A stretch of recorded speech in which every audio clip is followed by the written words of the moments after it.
देश के तमाम सुलगते सवालों और समाज के एक बड़े तबके से जुड़े मसलों को लेकर बुधवार को दिल्ली के इंदिरा गांधी स्टेडियम में नगीना सांसद और आजाद समाज पार्टी के अध्यक्ष चंद्रशेखर आजाद ने महारैली बुलाई थी।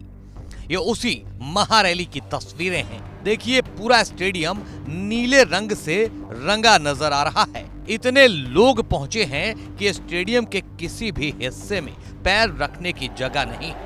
चंद्रशेखर आजाद के एक बुलावे पर ऐसा लगता है देश भर से भीम आर्मी और आजाद समाज पार्टी के कार्यकर्ता हुजूम के हुजूम दिल्ली पहुंच गए थे। मंच पर पार्टी के तमाम पदाधिकारियों के साथ चंद्रशेखर मौजूद थे। दिल्ली के इसी मंच से चंद्रशेखर ऐसा गरजे कि आवाज दिल्ली पर राज करने वालों के कानों तक भी जरूर पहुंची होगी। आरक्षण को समाप्त करवाने के लिए एडी चोटी के जोर लगा दिए और इसका सबसे बड़ा हमला इस पे कब हुआ, जब 10% EWS लागू हुआ। मुझे माफी चाहते हुए कहना है कि हमारे दलों ने भी हाथ उठा के जो हमारे पूर्व के दल थे उनका समर्थन किया, जबकि वो आरक्षण पे सबसे बड़ा हमला था। अगर उसी दिन हम लोगों ने सड़कों पर निकल के अपनी आवाज को उठाया होता तो किसी की मां ने दूध नहीं पिलाया होता कि वो दोबारा आरक्षण पे हमला करने के बारे में सोच लेता। आजाद समाज पार्टी की इसी महारैली की सफलता से गदगद हुए नगीना सांसद चंद्रशेखर ने अब अपनी आगे की योजना सोशल साइट एक्स पर अपने ऑफिशियल एक्स हैंडल से शेयर की है।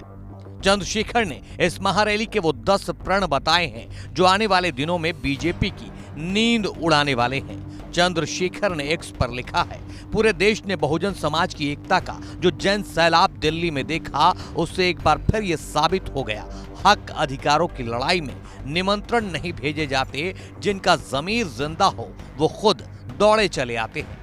चंद्रशेखर अपने इसी पोस्ट में वो 10 प्रण भी गिनाते हुए आगे लिखते हैं, देश के हुक्मरानों की नाक के नीचे देश की राजधानी में आजाद समाज पार्टी और भीम आर्मी के साथ लाखों बहुजन योद्धाओं ने बहुजन एकता की इस जंग में सिपाही की तरह अपनी जिम्मेदारी को महसूस करते हुए प्रण लिया कि पहला, जाति जनगणना के साथ ही आर्थिक जनगणना के लिए व्यापक आंदोलन चलाए जाएंगे, जिससे पता चल सके देश के संसाधनों पर कौन कब्जा जमाए बैठा है। दूसरा, ओबीसी वर्ग के लिए 27% के अतिरिक्त 15% और शेड्यूल कास्ट SC के लिए 15% से अतिरिक्त 10% आरक्षण बढ़ाने के प्रावधान की मांग के लिए सदन से लेकर सड़क तक संघर्ष।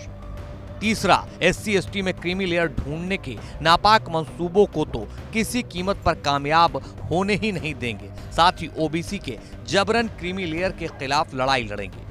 चौथा, सरकारी नौकरियों में बैकलॉग जो लाखों की संख्या में है पूरा कराकर छोड़ेंगे। पांचवा, निजी क्षेत्र में SC/ST व ओबीसी को आरक्षण की पूर्ण व्यवस्था के लिए पुरजोर प्रयास करेंगे।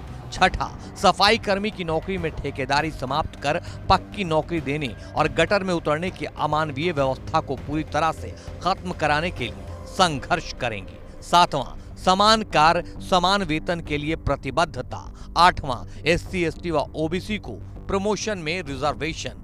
9वां, 2 अप्रैल 2018 के सभी मुकदमे वापस होने तक संघर्ष। और 10वां, पुरानी पेंशन बहाल की जाए।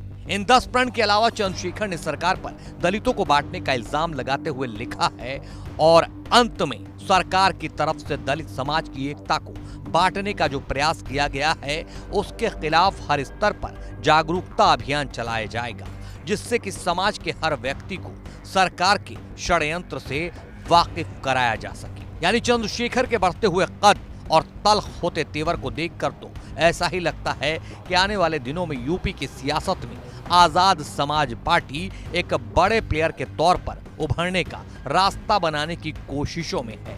2027 के विधानसभा चुनाव की लगता है चंद्रशेखर ने अभी से तैयारी शुरू कर दी है।